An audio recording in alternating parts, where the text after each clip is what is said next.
Bonjour, bienvenue dans cette seconde partie consacrée à la fabrication d'un système de pesée des ruches. Nous allons aborder ici les assemblages des composants et le premier test. Une troisième partie détaillera le paramétrage sous ESP Easy et notamment des explications quant au choix de filtrage des signaux. Pour ce qui concerne les assemblages, je commencerai par les cales, puis les capteurs, puis le convertisseur numérique et enfin le microcontrôleur ESP32C3. C'est parti! Avertissement préliminaire. Vous le noterez, une bonne partie des petits assemblages est réalisée avec de la thermocolle. Il est souhaitable d'utiliser un pistolet à colle, mais je préfère utiliser un briquet pour des questions de rapidité de chauffe. Attention, toute présence de flamme est un danger à prendre en compte. J'ai donc toujours un extincteur à portée de main, mais je recommande quand même d'utiliser un pistolet à thermocolle classique. Voici l'état final recherché au niveau du capteur de poids. On commence donc par le thermocollage de la cale en parquet stratifié sur les 4 coins du carrelage. Dans ce cas précis, les traces d'un ancien collage apparaissent que je vais réactiver au briquet. J'active donc le bâton de colle pour en déposer aux 4 coins de la cale en parquet stratifié. Donc à ce niveau, il faut aller assez vite car la prise de la colle se fait très rapidement et ensuite il est plus possible de la déplacer. On passe ensuite au support de peson. Je rappelle pour que la partie centrale du peson ne porte pas sur la cale en bois stratifié. Donc on réactive le bâton de colle, on pose de la colle aux 4 coins et là on voit que c'est accessible même à ceux qui ne sont pas doués. Donc le même principe, coller rapidement, ça prend très vite et après on ne peut plus le bouger. Voilà.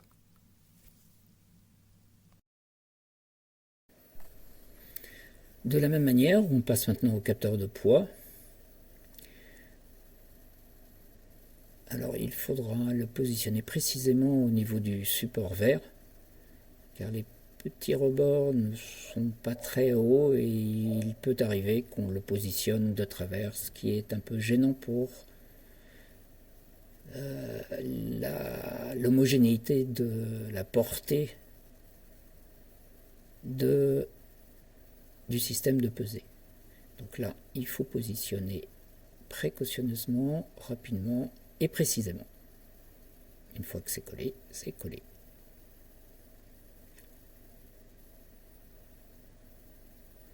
Voici l'état attendu. On voit qu'il y a des bavures de colle, mais c'est a priori pas trop gênant. Donc ensuite, moi je prends l'habitude de tresser les fils pour 2 raisons. La première, c'est que lorsque je vais mettre quelques points de colle pour les positionner sur donc, le dos du carrelage, ça évite d'en mettre de trop et ça maintient bien les fils. Le deuxième, c'est pour un principe de susceptibilité électromagnétique. On minimise comme ça les boucles de captage électromagnétique. Positionnement du HX711 et de l'ESP-C3 à peu près au milieu ou à l'endroit qui vous semble le plus pratique pour la sortie du câble. Toujours le même principe, de la colle, on positionne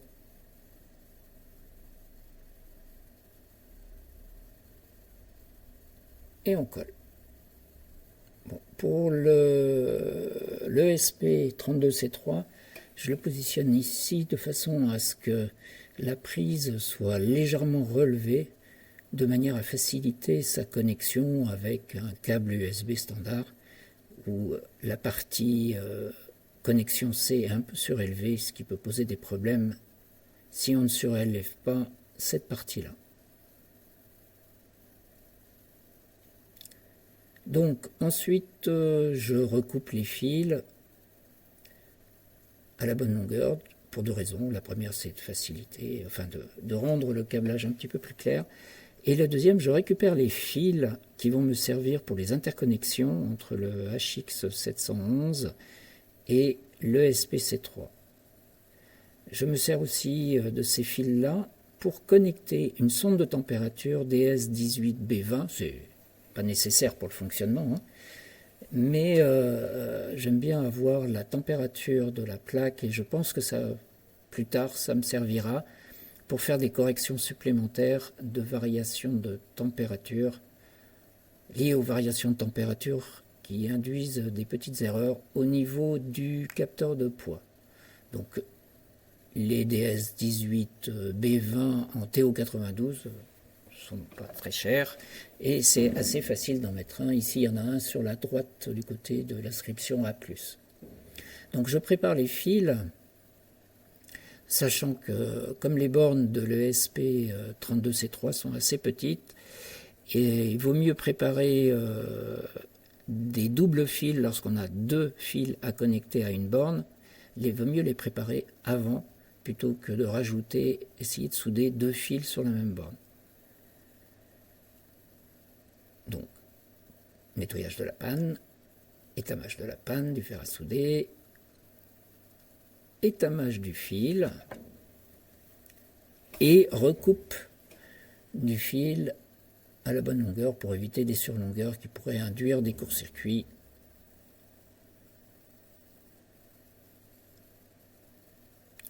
Voilà l'état attendu du câblage pour que vous ayez une petite idée. Et donc le DS18B20 nécessite une résistance au niveau du signal. Donc je prends du 12,06 qui correspond à l'écartement entre deux bornes de l'ESP. Bon, ça fait des résistances assez petites à souder, mais si on fait ça le matin, ça se passe à peu près bien. Donc il y a trois fils pour l'ESP, comme on le voit sur cette vidéo. Alors, particularité, je ne préétame que par exemple 3,3 volts pour pouvoir souder la résistance de manière à ce qu'elle soit le plus à plat possible lors de la première soudure. Et il suffit après de souder l'autre côté de la résistance pour avoir une résistance correctement soudée et à peu près à plat sur le circuit.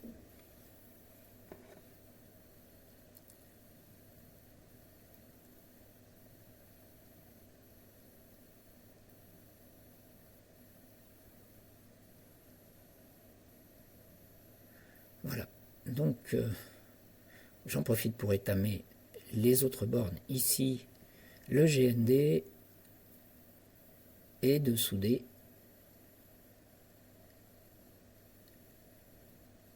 les deux fils noirs. Un qui, je le rappelle, va au 18B20 et l'autre qui va au HX711. C'est pareil côté alimentation plus 3 volts. Pour le 3,3 volts, on a deux fils également.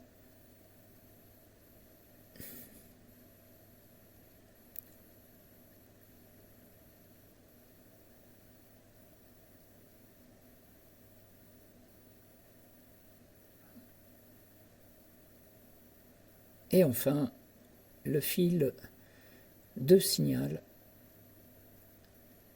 du DS18B20.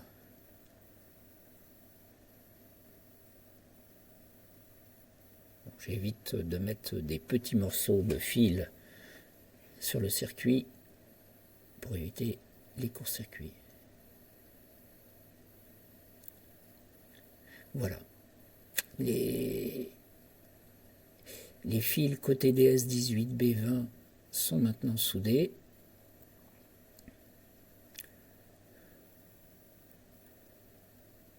Je passe à l'étamage des bornes pour le HX711. Donc ici, on va connecter les signaux clock et data sur les bornes 6 et 7. Et bien sûr, il y aura le plus 3,3 volts et le GND à connecter au HX711. Donc je commence par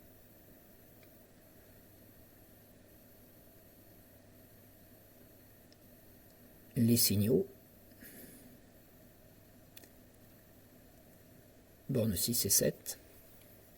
Et d'ailleurs, je vais faire une erreur là, parce que on verra lors du test, ça ne va pas fonctionner directement, mais il est facile de rectifier. Lorsqu'on fait une permutation inopinée des signaux.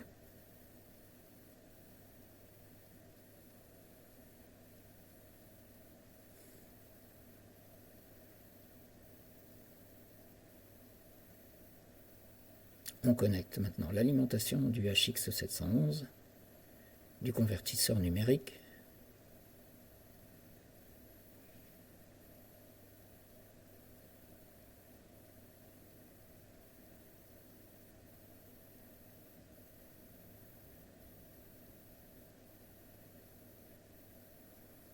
il restera donc les 3 fils du DS18B20 à connecter de la sonde de température donc.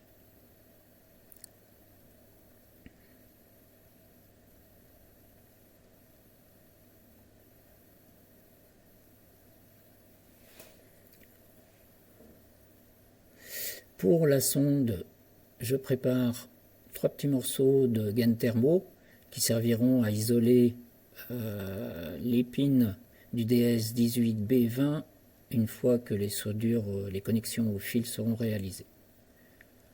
Donc le TO92 du 18B20 sera collé directement sur la face arrière donc, du carrelage. Je recoupe les pins du DS18B20 pour pas que ce soit trop long. Ensuite on étame, on soude. Alors ici j'ai soudé la masse et l'alimentation 3,3 volts et ici dans la partie centrale la partie signaux. Donc ensuite on remonte les gaines thermo qui étaient pré-enfilées dans les fils.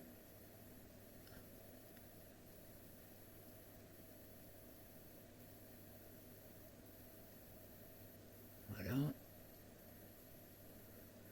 Donc ensuite je réduis les gaines thermo au briquet, mais il vaut mieux utiliser un ITER si on n'a pas l'habitude, parce qu'il est très facile de brûler quelque chose de cette manière.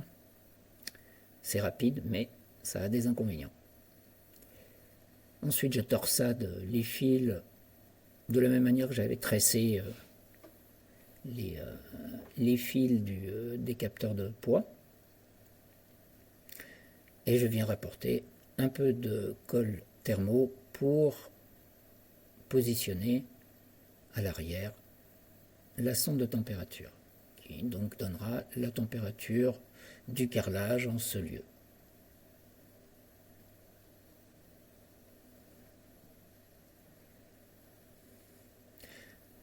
Donc maintenant, on passe au repérage des capteurs de poids. Donc ici, on a le capteur A+, ensuite le capteur E+,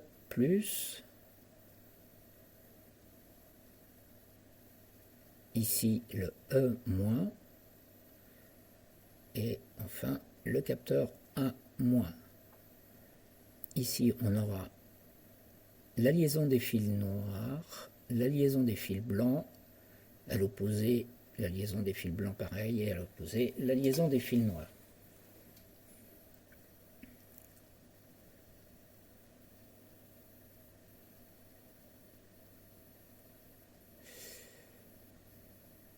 Donc ensuite, on procède au soudage des fils qui seront protégés par un petit morceau de gaine thermo. Donc là, on a l'étamage, la soudure des fils noirs, et on fera la même chose avec les fils blancs. Donc on a 2 fils noirs et 2 fils blancs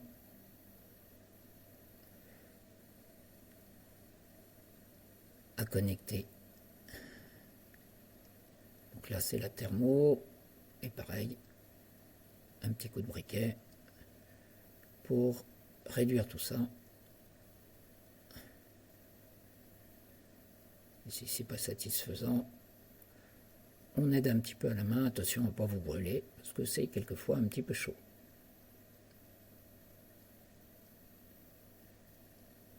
Donc voilà, c'est réalisé pour les deux côtés noirs, les deux côtés blancs. Et maintenant, je connecte les fils rouges suivant le repère qu'on a établi au marqueur précédemment.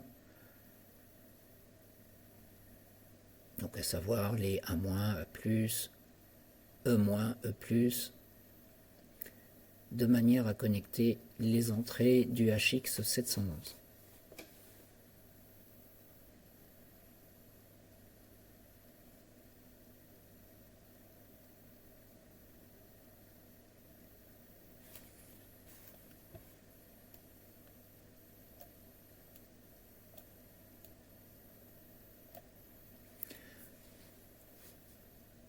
Ensuite, un petit peu de colle pour maintenir tout ça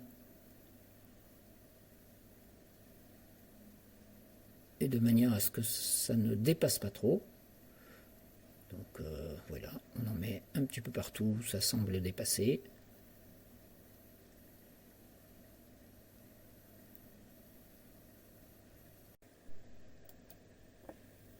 Et on en arrive à la première connexion.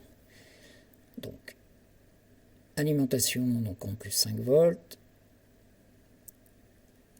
La LED de fonctionnement s'allume, clignote pour acquisition du signal. On verra ce système plus tard lors de la programmation.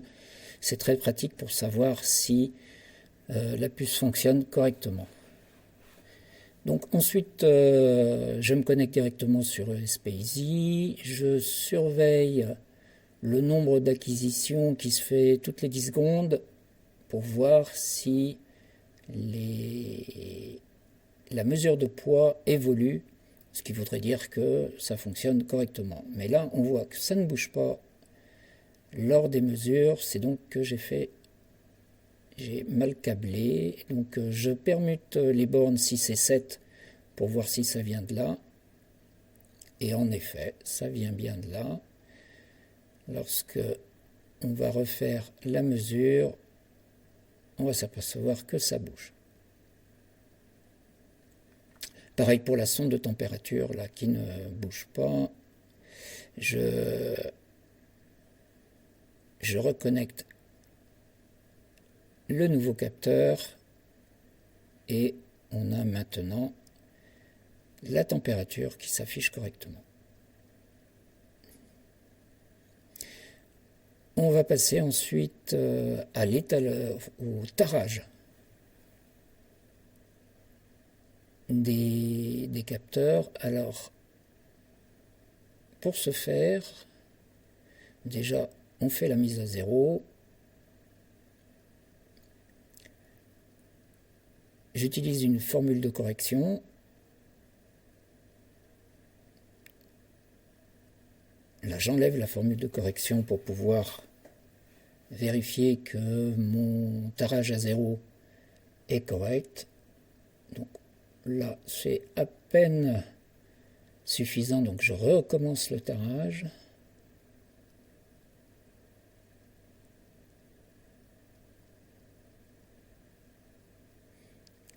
Donc là, on va considérer ça comme satisfaisant. Ensuite, je vais rajouter sur le peson 6,4 kg qui va donner une certaine valeur au niveau des pesons. Et après, il suffit de replaquer la règle de 3 en établissant la correction suivant la valeur relevée.